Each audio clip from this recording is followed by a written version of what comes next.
제가 환자분들한테 이제 조심스럽게 말씀을 드립니다. 비구이형성증이 있는 환자분들 중에서 적절한 체중을 잘 유지하시는 분들도 많은데, 통증도 있고 하다 보니 운동을 잘 못하시고 해서 체중이 좀 많이 나가는 분들도 계세요. 소위 비만에 가까울 거나 아니면 비만보다 더 과체중인 경우가 많은데, 아래 그림을 보시면 좀 이해가 되시죠? 과체중이 됐을 때 비구이형성증이 있는 경우에 체중이 완전히 이렇게 내리누르는 상황에서, 그리고 오른쪽 그림처럼 체중이 과체중이 있는 상황에서 운동을 할 때 각각의 관절에 어떤 영향을 미칠지 생각이 되시잖아요.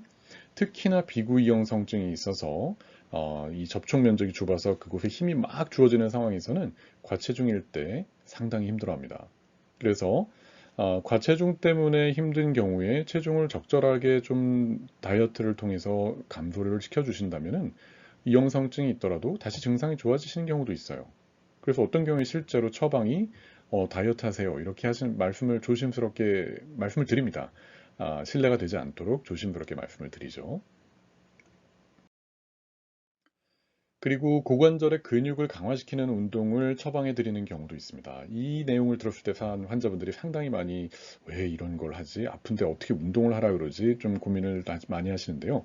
아래 되게 복잡한 그림들이 있죠. 뭐 근육도 있고 뭐 여러 각도, 뭐 물리 시간에 배웠던 뭐 벡터 뭐 이런 것도 나오는데요. 이런 연구를 통해서 운동을 했을 때 골반의 균형이 회복되면 지금 서 있는 분처럼 골반이 뒤로 이렇게 확 처진 채로 축 처진 경우에는 이형성증이 있을 때 상당히 좋지 않은 영향이 있거든요. 그래서 이 균형을 잡아주는 운동을 하고 근력을 강화시켜서 고관절 주변 근육을 강화시키게 되면은 증상이 호전되는 경우가 있습니다. 단 여기 있는 것처럼 비구순 파열이나 연골 손상이 없는 상태에서는 이런 운동이 증상을 개선시킬 수 있는 거죠. 여기서 관절의 과유연성이라는 단어가 나왔는데요. 관절의 과유연성은 아래 사진에서 보시는 이런 관절을 갖고 계시는 분들이 있습니다. 실제로 사실 저도 조금 약간 관절의 과유연성이 있어요. 이렇게 해서 꺾어 보면은 보이시나요? 이렇게 닿아버리죠. 저도 상당히 관절이 유연합니다. 그래서 관절의 과유연성에 대해서 관심이 많았었죠. 근데 저 정도까지는 안 되는데 유달리 손목이 좀 유연합니다. 이런 테스트를 통해서 알 수가 있는데, 비구이형성증이 있어서 골반이 비구가 대퇴골두를 좀 덜 덮여주는 상황으로 인해서 약간 불안정한 관절인데, 거기다가 관절에 과도한 과유연성이 있게 되면 어떨 것 같으세요? 훨씬 관절이 불안정해지겠죠. 이 경우 의사들이 굉장히 고민을 많이 하게 됩니다. 이걸 어떻게 치료해야 될 것인가, 막 심포지움도 있고 공부도 많이 하고 굉장히 고민을 많이 하게 되죠. 자, 비구가 대퇴골두를 덜 덮어주고 있다. 그렇다면 잘 덮어주게 만들면 될 것 같잖아요. 그래서 실제로 그렇게 해주는 수술 방법이 있습니다. 그게 바로 절골술이죠. 근데 이제 외래에서 뼈를 잘라서 돌려야 된다, 뭐 절골술을 한다 이렇게 말씀을 드리면 어렵고 내용도 어렵고 무섭기도 하고 해서 상당히 걱정들을 많이 하시죠. 근데 그림을 보면 좀 이해가 되시나요? 어, 골반의 일부를 저렇게 절제를 해서 살짝 돌려주고 고정을 하게 되면은 완전히 치유가 된다면 비구를 크게 만들어서 완전히 정상관절처럼 성형이 되는 거죠. 저렇게 되면 이 수술이 성공하면 인공관절 없이 퇴행성 관절염으로 진행하는 것을 막을 수 있는 방법이기 때문에 굉장히 훌륭한 수술 방법 중에 한 가지입니다.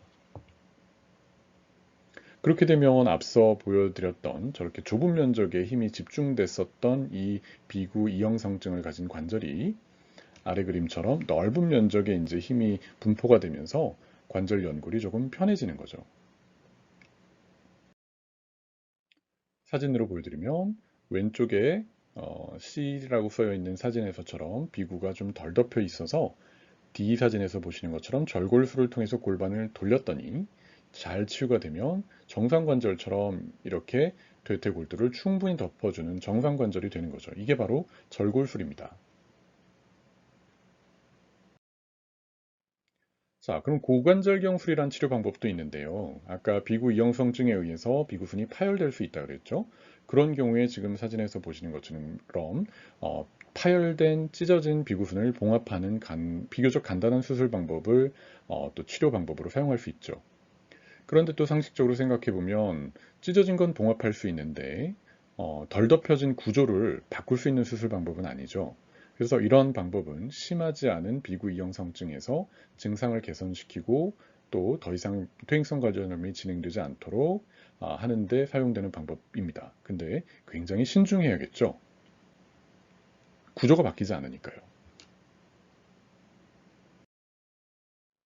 자, 이런 방법을 선택할 때 칼로 무를 탁 자르듯이 그냥 간단하게 이거는 이렇게 하면 됩니다 라고 의사들이 환자분들께 설명을 해주면 좋을 것 같은데 그렇지 않죠. 그래서 저한테 오시는 많은 분들이 왜 병원마다 의견이 다른가요? 왜 서로 다른 말씀을 하시나요? 라고 말씀을 하시지만 실제로 제가 들어보면은 되게 다 비슷한 결론이고 내용입니다. 다만 의사들마다 설명드리는 방법이 다른 거죠.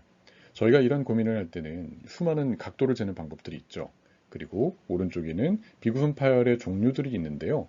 저런 그 방법들, 측정하는 방법들, 그리고 환자분의 상태, 그리고 유연성, 근력, 그리고 기대하는 정도, 통증의 정도, 이런 수많은 것을 고려해서 결정을 하는 거거든요. 그래서 환자분들은 yes or no, 이렇게 치료하거나 이렇게 치료하거나 이런 간단한 답변을 원하시지만 의사들은 고민이 많습니다. 비구이형성증이 있게 되면 수많은 각도 측정이나 뭐 변수, 뭐 이런 검사 내용들 이런 것들을 통해서 써 있는 내용 상관없는 내용입니다. 고민을 하게 되죠. 그래서 엄청나게 많은 방법들이 있는 겁니다. 그럼 이제 좀 이해가 되시죠? 이 그림이 대퇴골두를 비구가 충분히 덮여주고 있어야 되는데 그러지 못하니까 괴로운 거예요.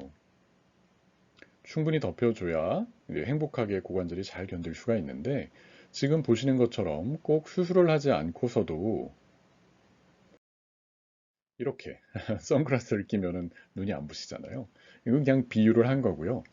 그 관절이 건강하고 근육이 건강하고 과체중이 되지 않고 적절하게 잘 관리하면 아까 75세, 76세가 되어서도 고관절이 아주 건강한 비구형성증을 갖고 계시는 분들이 있는 것처럼 여러분들이 비구형성증을 진단받았다고 해도 너무 두려워하지 마십시오. 그리고 외래에서 단 한 번의 진료로 이렇게 설명드리기가 어려워서 이 영상을 만들었는데요. 이 내용을 들어도 좀 헷갈리시죠? 각각의 세부적인 내용에 대해서는 제가 시간이 되는 대로 조금 더 자세하게 한번 설명을 해드리도록 할게요. 그리고 원하시는 분들이 계시는지 댓글로 남겨주셔도 제가 만드는데 동기부여가 될 것 같습니다.